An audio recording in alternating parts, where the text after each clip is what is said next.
Hello दोस्तों, कैसे हैं आप सब। राम जी की पाठशाला में आपका बहुत बहुत स्वागत है। उम्मीद करता हूं आप सब अच्छे होंगे और आपकी तैयारी भी बहुत ही बेहतर ढंग से चल रही होगी। जैसा आप सबको पता है, हम लोग सीआरपीसी को कवर करने का प्रयास कर रहे हैं और इससे पहले भी एक वीडियो सीआरपीसी पर जा चुकी है जो आपको सीआरपीसी के मायने समझाने के लिए काफ़ी है और ये समझाने के लिए काफ़ी है कि सीआरपीसी एक्चुअली में होता क्या है। उसमें अध्याय भी देखे थे, अनुसूचियों के बारे में यानी शेड्यूल्स के बारे में हमने जिक्र किया था। बट आज हम लोग शुरू करने वाले हैं आईपीसी को क्रम से। जो जो महत्वपूर्ण धाराएं हैं आपकी परीक्षा के लिए, केवल उनको डिस्कस करेंगे। जैसे आईपीसी को बहुत गहरे तरीके से डिस्कस किया उस तरह नहीं करेंगे। जितना आवश्यक है आपको जानना, जो आपकी परीक्षा के लिए उपयोगी है, केवल वही देखेंगे। आज हम धारा 1 और 2 को देखेंगे। अध्याय 1 जो प्रारंभिक नाम से प्रसिद्ध है, उसकी धारा 1 और 2। धारा 1 तो सिंपल एक ही धारा है, पर धारा जो 2 है, सेक्शन जो 2 है, उसमें बहुत सारी परिभाषाएं हैं और उसमें उतनी ही सब सेक्शंस हैं, सब उपधाराएं हैं जिनको हमको देखना है और वो एग्जाम पॉइंट ऑफ व्यू से बहुत ज़्यादा इंपॉर्टेंट है। तो चलिए शुरू करते हैं। सबसे पहले आप एक बार इसका स्क्रीनशॉट ले लीजिए। आपने स्क्रीनशॉट इसका ले लिया होगा तो हम समझना शुरू करते हैं। देखो, सबसे पहले जो सेक्शन 1 है, सेक्शन 1 का नाम है सेक्शन 1 क्या कहता है? संक्षिप्त नाम, विस्तार और प्रारंभ। संक्षिप्त नाम, विस्तार और प्रारंभ, यानी कि जो ये कोड है, जो ये संहिता है, इसका संक्षिप्त नाम क्या है ये बताता है सेक्शन 1। इसका विस्तार कहां तक है ये बताता है सेक्शन 1। और इसका प्रारंभ कब हुआ ये बताता है सेक्शन 1।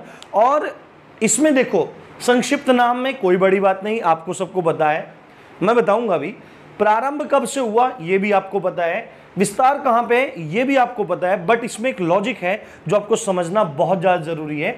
आईपीसी के बारे में हमने देखा था कि आईपीसी 2019 से पहले जम्मू कश्मीर को छोड़कर संपूर्ण भारत पर उसका असर था, प्रभाव था, अधिकार क्षेत्र था। पर 2019 में जब जम्मू कश्मीर राज्य पुनर्गठन अधिनियम आया और जम्मू कश्मीर राज्य का विशेष राज्य होने का दर्जा छीन लिया गया, उसको 2 केंद्र शासित प्रदेशों में तोड़ दिया गया, तो वो भारत का उस पर भी आईपीसी का अधिकार हो गया, अधिकार क्षेत्र हो गया। पहले आरपीसी चलती थी, फिर आईपीसी भी उस पर लगने लगी। उसी तरीके से सीआरपीसी का भी सीन था। सीआरपीसी भी क्या पहले वहां नहीं लगती थी, बट 2019 के बाद जब से जम्मू कश्मीर का विशेष राज्य का दर्जा खत्म हुआ, सीआरपीसी भी वहां पर लागू हो गई। परंतु उसके बाद भी उसमें एक पॉइंट है, उसको समझते हैं। पहले देख लेते हैं संक्षिप्त नाम। देखो, सीआरपीसी है, कोड ऑफ क्रिमिनल प्रोसीजर 1973 का कोड है। नाम क्या है? दंड प्रक्रिया संहिता। ये सब चीज मैं आपको एक्सप्लेन कर चुका हूं कि क्या प्रोसीजर, क्या प्रक्रिया, ये सब बता चुका हूं। विस्तार कहां पर है? संपूर्ण भारत पर है। पहले लिखा जाता जम्मू कश्मीर को छोड़कर। ये क्वेश्चन बहुत इंपॉर्टेंट होने वाला है आपके लिए, आप ध्यान रखना इस चीज का। चाहे आईपीसी हो, चाहे सीआरपीसी हो, जो आगे डिफरेंट एक्ट्स में आपको बताऊंगा उससे संबंध में भी ये क्वेश्चन किसी ना किसी शिफ्ट में देखने को मिलेगा। आप इस चीज को ध्यान रखना। पूछा जाएगा ये कहां तक है, तो लोग लगा देंगे जो पढ़े नहीं होंगे ध्यान से कि भाई जम्मू कश्मीर को छोड़ के सब जगह है, ये ऐसा कहीं देखा होगा, या ढंग से पढ़ के जाएंगे तो बता पाएंगे। परंतु जो सीआरपीसी है, संपूर्ण भारत में तो है इसका असर, पर नागालैंड में और जनजाति क्षेत्र हैं, जो शेड्यूल ट्राइब्स के एरियाज हैं, जो जनजाति क्षेत्र हैं, उन पर ये लागू नहीं होती। पहले जम्मू कश्मीर पे भी नहीं होती थी, नागालैंड पे भी नहीं होती थी, जनजाति क्षेत्रों पे भी नहीं होती थी, पर जम्मू कश्मीर में तो लागू होने लगी। बट अभी भी ये नागालैंड में लागू नहीं होती है, जो जनजाति क्षेत्र हैं उनमें लागू नहीं होती है। ये कट का निशान में देखो, मेरे पास स्पेस कम रहता है तो मैं ऐसे निशान लगा देता हूं, नहीं की सेंस में, तो लागू नहीं होती है। बट इसके 3 अध्याय हैं जो लागू होते हैं। सीआरपीसी के 3 अध्याय हैं जो लागू होते हैं। कहां पे? नागालैंड में भी लागू होते हैं और जनजाति क्षेत्रों में लागू होते हैं। नागालैंड और जनजाति क्षेत्रों में पूरी सीआरपीसी लागू नहीं होती, पर 3 अध्याय हैं जो लागू होते हैं। ये भी इंपॉर्टेंट क्वेश्चन है। कौन सा अध्याय? अध्याय 8 लागू होता है, अध्याय 10 लागू होता है, अध्याय 11, यानी कि चैप्टर 8, 10 और 11 ये तीनों लागू होते हैं। बाकी सीआरपीसी लागू नहीं होती नागालैंड में और जनजाति क्षेत्रों में। अब इनके नाम मैं एक बार आपको बता देता हूं, पिछली वीडियो में बता गया हूं, फिर भी बता देता हूं। चैप्टर 8 आपको पता लग जाएगा क्यों लागू होते हैं। चैप्टर 8 का नाम है परिशांति कायम रखने के लिए तथा सदाचार के लिए प्रतिभूति होता है गारंटी की तरह से, एक तरह सेंस में आता है। तो परिशांति जो पब्लिक जो लोग है, लोक प्रशांति, पब्लिक न्यूसेंस जिसको बोलते हैं, इस तरह से जो आता है। न्यूसेंस का मतलब तो उत्पात होता है, पर जो लोक परिशांति है उसको बनाए रखने संबंधी कानून और सदाचार संबंधी जो कानून है, जो भी विधि है, वो किस में दी गई है? वो चैप्टर 8 में दी गई है। अब लोक परिशांति तो नागालैंड में भी चाहिए ना भाई, सदाचार तो वहां भी लोगों का चाहिए, तो वहां भी यह लागू होगी और इस संदर्भ में वहां के उपबंध जो हैं चैप्टर 8 के वहां पे लागू होंगे। उसके बाद सेक्शन 106 से 124 तक है चैप्टर 8। उसके बाद जो अध्याय 10 है वो है लोक व्यवस्था और परिशांति बनाए रखना। लोक व्यवस्था और परिशांति बनाए रखने संबंधी जो भी कानून है, अब जो भी अधिकारी हैं, प्रशासन है वहां का, वो लोक व्यवस्था बनाए रखेगा, जो भी मैनेजमेंट होगा, पब्लिक मैनेजमेंट होगा, पब्लिक एडमिनिस्ट्रेशन होगा, उसको बनाए रखेगा और साथ में परिशांति बनाए रखेगा, मतलब ठीक ठाक सुचारू रूप से काम चलते रहे, ऐसा कुछ व्यवस्था करने के जो भी उपबंध हैं, अधिकार हैं, अधिकारियों के वो किसमें, वो कहाँ पे दिए गए हैं? अधिकारियों के, प्रशासन के, वो दिए गए हैं चैप्टर 8 में। और ये है सेक्शन 129 से सेक्शन 148 तक। और इन्हीं सेक्शंस के बीच में कहीं ना कहीं आपको सेक्शन याद आ रहा होगा 144। मेरे से आपने बहुत लोगों ने पूछा था जब मैंने आईपीसी पढ़ाया था, जब मैं विधि विरुद्ध जमाव पढ़ा रहा था, 141, 143 ये पढ़ा रहा था, तो आपने बोला था सर आपने 144 नहीं पढ़ाया। तो मेरे भाइयों, मेरे बंधुओं, मेरे मित्रों, 144 धारा जिसका जिक्र किया जाता है वो आईपीसी का जिक्र नहीं किया जाता, वो सीआरपीसी 144 का जिक्र किया जाता है। ये बात आपको अपने पल्ले बांध लेनी चाहिए। तो देखो वो उसमें क्या है, उसमें जो कार्यपालक मजिस्ट्रेट हैं, मजिस्ट्रेट दो होते हैं, न्यायिक मजिस्ट्रेट होते हैं जिनको जजेस सामान्यतः बोल दे रहे हैं हम, हालांकि अंतर होता है जजेस में, मजिस्ट्रेट में, पर न्यायाधीशों को बोला जाता है न्यायिक मजिस्ट्रेट, है ना, इस तरह से आप बोल सकते हैं। और जो कार्यपालक मजिस्ट्रेट होते हैं, आपने देखा होगा डीएम का फुल फॉर्म क्या होता है? District magistrate. डिस्ट्रिक्ट मैजिस्ट्रेट होता है, ये कार्यपालक मजिस्ट्रेट होते हैं, यानी कि ये कार्यपालिका से संबंधित मैजिस्ट्रेट होते हैं। तीन चीजें होती हैं, विधायिका होती है, कार्यपालिका होती है, न्यायपालिका होती है। तो कार्यपालिका के जो मजिस्ट्रेट होते हैं उनको कार्यपालक मजिस्ट्रेट बोलते हैं। डीएम साहब, एसडीएम साहब होते हैं, ये होते हैं कार्यपालक मजिस्ट्रेट। और 144 धारा कार्यपालक मजिस्ट्रेटों को शक्ति देती है लोक व्यवस्था और परिशांति बनाए रखने के लिए किसी भी आदेश को देने की। इसमें चाहे 5 आदमियों से ज़्यादा 5 आदमी भी वहाँ पे जुट ना सकते हो, कर्फ्यू लगाया जाना हो, मतलब कुछ भी जिससे लोक परिशांति और व्यवस्था बनी रहे, ऐसी व्यवस्था करना। और ये भी नागालैंड में लागू होता है, जनजातीय क्षेत्रों में लागू होता है। और चैप्टर 11 में है पुलिस का निवारक कार्य, यानी कि पुलिस जो एक्शन लेगी कुछ भी चीज को करने के लिए, वो वहां पे भी लागू होंगे इसके उपबंध। और ये है सेक्शन 149 से 153 तक, ये ध्यान रखना है। तो ये बात आपको क्लियर हो गई होगी कि 3 अध्याय लागू होते हैं और क्यों होते हैं ये भी आपको पता लग गया होगा। उसके बाद प्रारंभ की बात है, प्रारंभ आपको पता ही है, सीआरपीसी 1973 का एक्ट है, बट लागू हुआ 1 अप्रैल में। आईपीसी 1860 है, बट लागू हुआ 1 जनवरी 1862 को। यह बात आपको ध्यान रखनी है। अब चलते हैं अपनी मेन कहानी पे, समझाते हैं आपको चीजें। देखो जो सेक्शन 2 है, सेक्शन 2 बहुत सारी परिभाषाओं के बारे में बात करता है, बहुत सारे डेफिनेशंस के बारे में बात करता है। और इसमें सबसे पहली जो डेफिनेशन है वो है सेक्शन 2A। देखो मैं हिंदी और इंग्लिश में दोनों में लिख रहा हूं क्योंकि एग्जामिनर के माइंड का कुछ पता नहीं लगता, वो 2A करके दे दे या 2K करके दे दे और वहां जाके आप घूम जाएं और आपको पता होते हुए भी गलत हो जाए, ऐसा मैं नहीं चाहता हूं।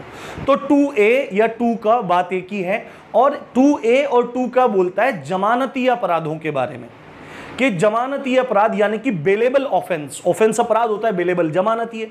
तो जमानती अपराध यानी बेलेबल ऑफेंस क्या होते हैं ये बात बताता है सेक्शन 2A। तो क्या होता है जमानती अपराध? सीधे सीधे परिभाषा दी गई है कि प्रथम अनुसूची में या किसी अन्य विधि में जिन अपराधों को जमानतीय बताया गया है, जिन अपराधों को जमानतीय बताया गया है उनको जमानती अपराध कहते हैं। अब ये तो बात समझ में नहीं आई भाई, प्रथम अनुसूची और अन्य विधि वाली बात आ गई। अन्य विधि क्या है, प्रथम अनुसूची क्या है?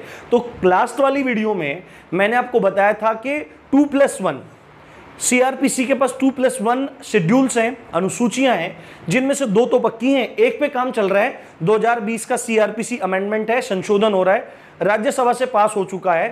पीड़ित परिजन का बयान उस पर काम चल रहा है, राज्यसभा से पास हुआ है, लोकसभा से पास होना जरूरी है, पर जल्दी ही वो भी जुड़ जाएगी।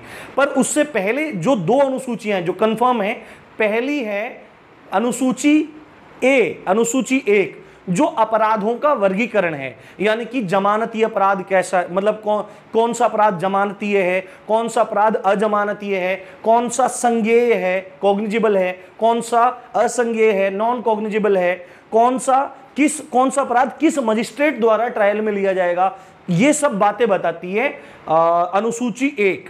तो उस अनुसूची 1 में जिन अपराधों को जमानतीय बताया गया है उनको जमानतीय अपराध कहते हैं। ये बात सिंपल बता दी गई। और खाली अनुसूची 1 नहीं, अनुसूची 1 तो स्पेशली बात कर रही है आईपीसी के बारे में, ठीक है, पर अन्य विधि, भाई देखो खाली आईपीसी थोड़ी है भाई, घरेलू हिंसा है, साइबर क्राइम है, पर्यावरण संरक्षण है, वन्यजीव संरक्षण है, और भी बहुत सारे एक्ट हैं, तो उनमें भी तो अपराध करता है और उसमें भी तो सजाएं बताई गई हैं। तो उन एक्ट्स में भी, उन विधियों में भी अगर किन्हीं अपराधों को जमानतीय बताया गया है तो वो अपराध जमानतीय अपराध होंगे, बेलेबल वारंट्स होंगे, बेलेबल ऑफेंस होंगे। और एक बात और है कि ऐसे अपराध, दूसरी एक समझने के लिए परिभाषा, कि ऐसे अपराध जिनमें जमानत अधिकार से ली जाती है कि हमको जमानत दो, हमको बेल दो, जिनमें जमानत अधिकार से ली जाती है उनको कहते हैं बेलेबल ऑफेंस, उनको बोलते हैं बेलेबल ऑफेंस। आई थिंक आपको बात क्लियर हो गई होगी, बट मैं और क्लैरिफाई करता हूं इस वीडियो में। दोस्तों इन वीडियो में बहुत मेहनत लग रही है, आप यकीन करो, आप सीआरपीसी को खोल के देख लो, नेट पे खोलो, बुक में खोलो, आपका भेजा चकरा जाएगा। और मैं एक बात बताता हूं, मैं लॉ बैकग्राउंड से नहीं हूं, और फिर आप वीडियो को देख के समझ सकते हैं कि आपको चीज़ें कितनी आसानी से समझ में आ रही हैं, तो वीडियोस एक्चुअली में होंगी कैसी।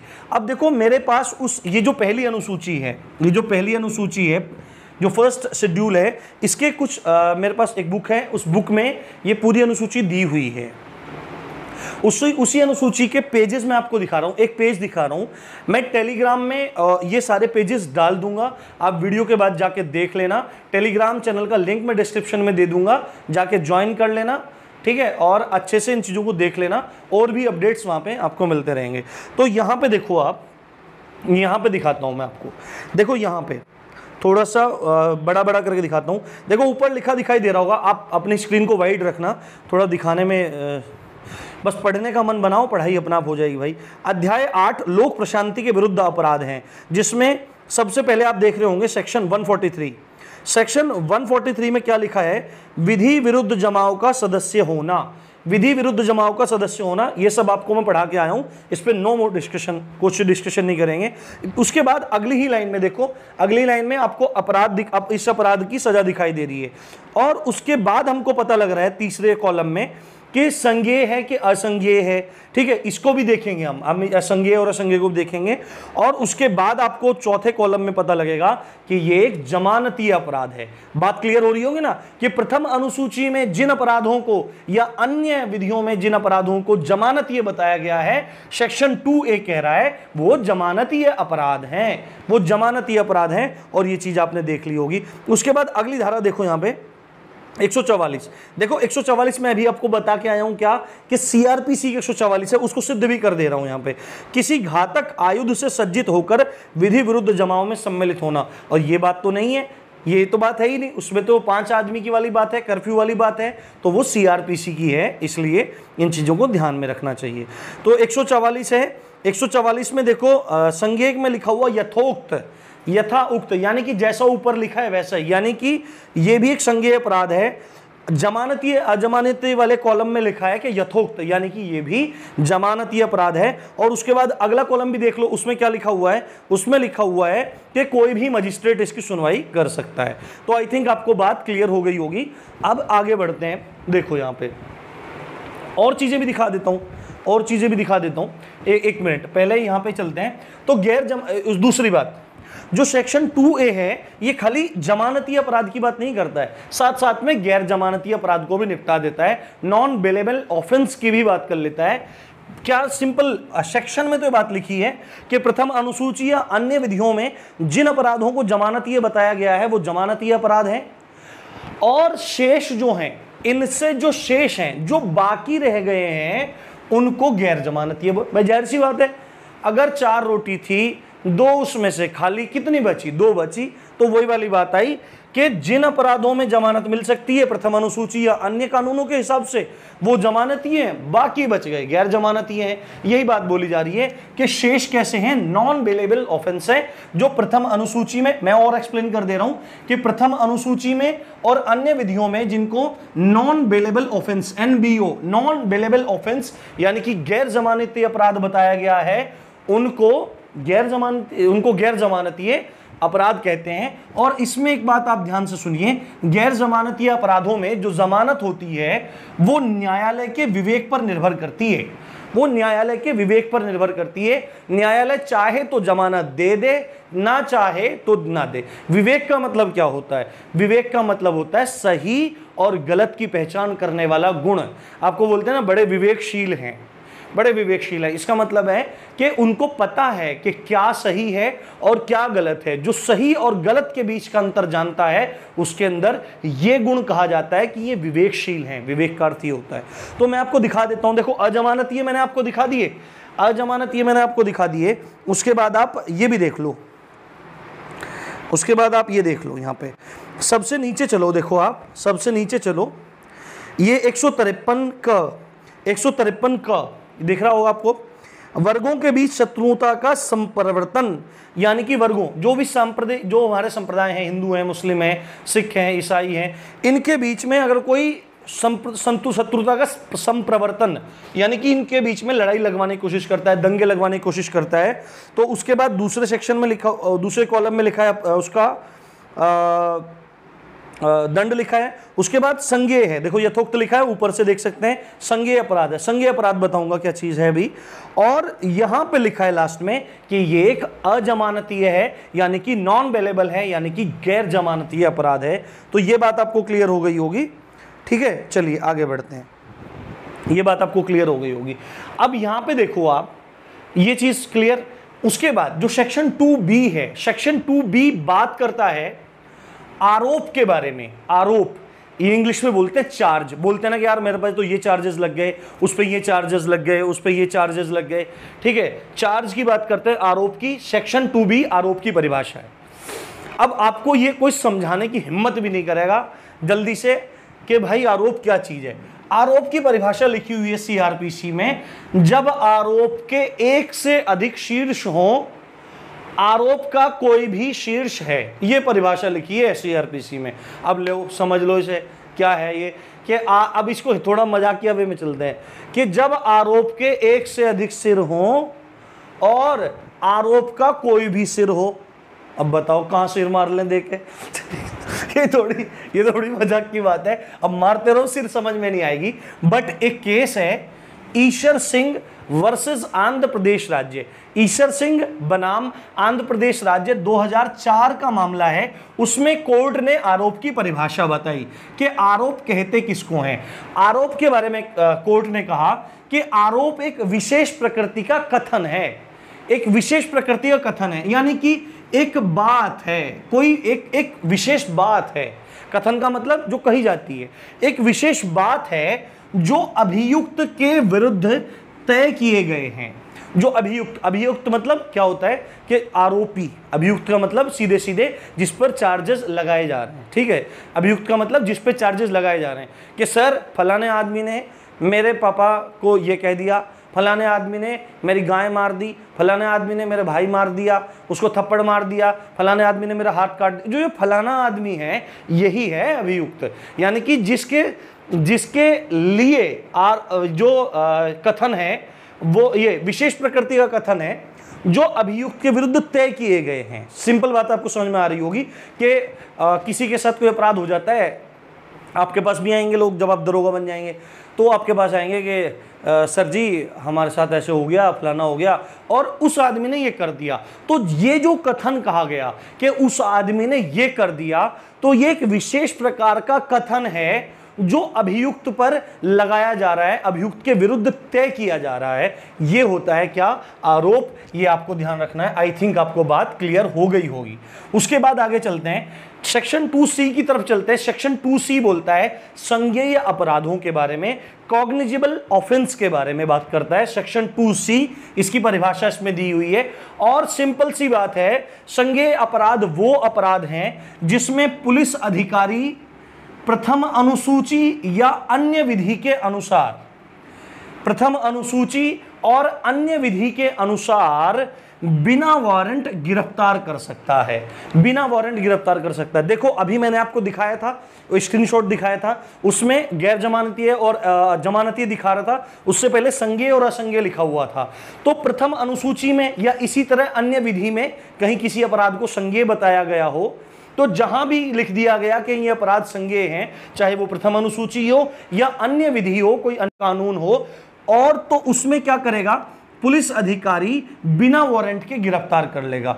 कोई वारंट नहीं चाहिए उसके लिए। वो क्या काम करेगा? सिंपल आप समझो कि संज्ञेय अपराध वो अपराध होते हैं, इसको तो हटा देते हैं, ठीक है, इतना ध्यान देने की जरूरत नहीं है। कोई पूछे तो बता देना कि प्रथम अनुसूची में और अन्य विधियों में जिनको बताया गया हो कि ये संज्ञेय हैं, और तो उन केसेस में क्या कर सकता है पुलिस अधिकारी? बिना वारंट के गिरफ्तार कर सकता है। तो ऐसे अपराध जिसमें पुलिस अधिकारी बिना वारंट के गिरफ्तार कर सकता है, पता लगा अपराध हुआ, गया और गिरफ्तार कर लाया, वो हैं संज्ञेय अपराध, उनको कहते हैं कॉग्निजेबल ऑफेंस। और एक बात और ऐड कर देता हूं मैं आपको, संज्ञेय अपराधों में खास बात और होती है कि इन्वेस्टिगेशन करते हैं। जब इंस्पेक्टर रैंक का ऑफिसर होता है तो इन्वेस्टिगेशन ऑफिसर बनता है वो, ठीक है। कोर्ट किसी और को भी इन्वेस्टिगेटिंग ऑफिसर बना सकता है। तो बिना मजिस्ट्रेट की अनुमति के जिन अपराधों में पुलिस अधिकारी इन्वेस्टिगेशन शुरू कर सकता है, यहां पे मैं हटा देता हूं, ये मैंने थोड़ा गलत लगा दिया।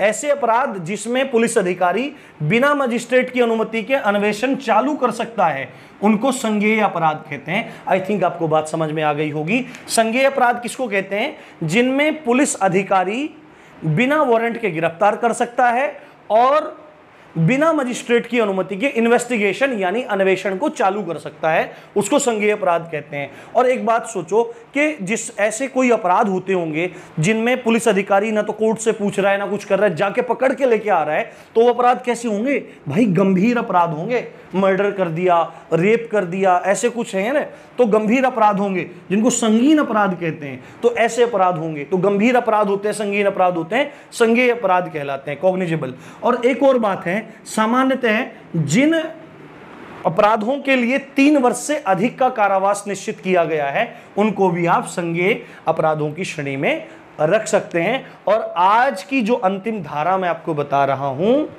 वो है सेक्शन 2D और या घ कह सकते हैं, 2D और घ। इसको नाम है परिवाद, इसका नाम है परिवाद। इंग्लिश में बोलते हैं कंप्लेन, इंग्लिश में बोलते हैं कंप्लेन और परिवाद है। अब कहते किसको हैं, ये बात हमको समझ लेनी है। जब कोई व्यक्ति न्यायिक मजिस्ट्रेट साहब को मौखिक या लिखित कथन के माध्यम से, जब कोई व्यक्ति मजिस्ट्रेट साहब को लिखित या मौखिक कथन के माध्यम से यह बताता है कि सामने वाला व्यक्ति अपराधी है सर, ये कंप्लेन करता है कि सामने वाला व्यक्ति अपराधी है सर, चाहे वह ज्ञात हो चाहे वो अज्ञात हो, या तो उसके बारे में जानकारी हो सबको या उसके बारे में जानकारी ना हो। यदि कोई व्यक्ति मजिस्ट्रेट साहब को बोलकर या लिखकर ये बताता है कि फलाना आदमी अपराधी है साहब, उनको परिवाद पेश करता है, उनको कंप्लेन करता है, तो इसको कहते हैं परिवाद।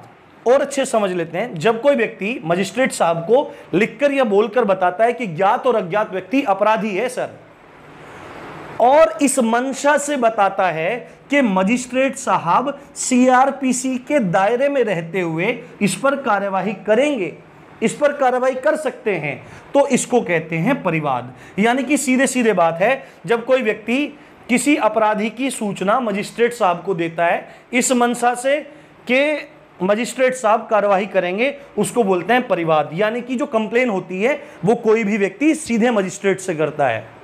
अब आप बोलेंगे कि पुलिस में कंप्लेन कर दो, पुलिस में कंप्लेन आप मतलब सूचना देना होता है, इत्तला करना होता है, वो चीज अलग है।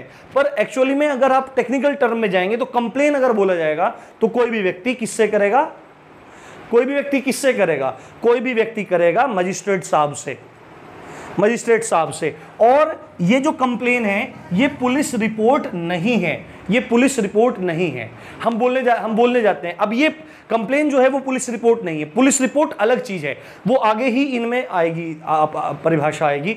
पुलिस रिपोर्ट एक्चुअली में क्या है कि जब किसी अपराध को इन्वेस्टिगेट करके और उसकी एक रिपोर्ट बनाई जाती है और वो रिपोर्ट जब मजिस्ट्रेट साहब को भेजी जाती है, वो दस्तावेज जब किसी अपराध की, किसी घटना की पूरी तफ्तीश करके, इन्वेस्टिगेशन करके एक दस्तावेज तैयार किया जाता है और वो मजिस्ट्रेट साहब को पहुंचाया जाता है पुलिस के द्वारा। पुलिस तैयार करेगी, सब चीज देखेगी, इन्वेस्टिगेट करेगी और मजिस्ट्रेट साहब तक पहुंचाएगी, उसको बोलेंगे पुलिस रिपोर्ट, उसको बोलेंगे पुलिस रिपोर्ट।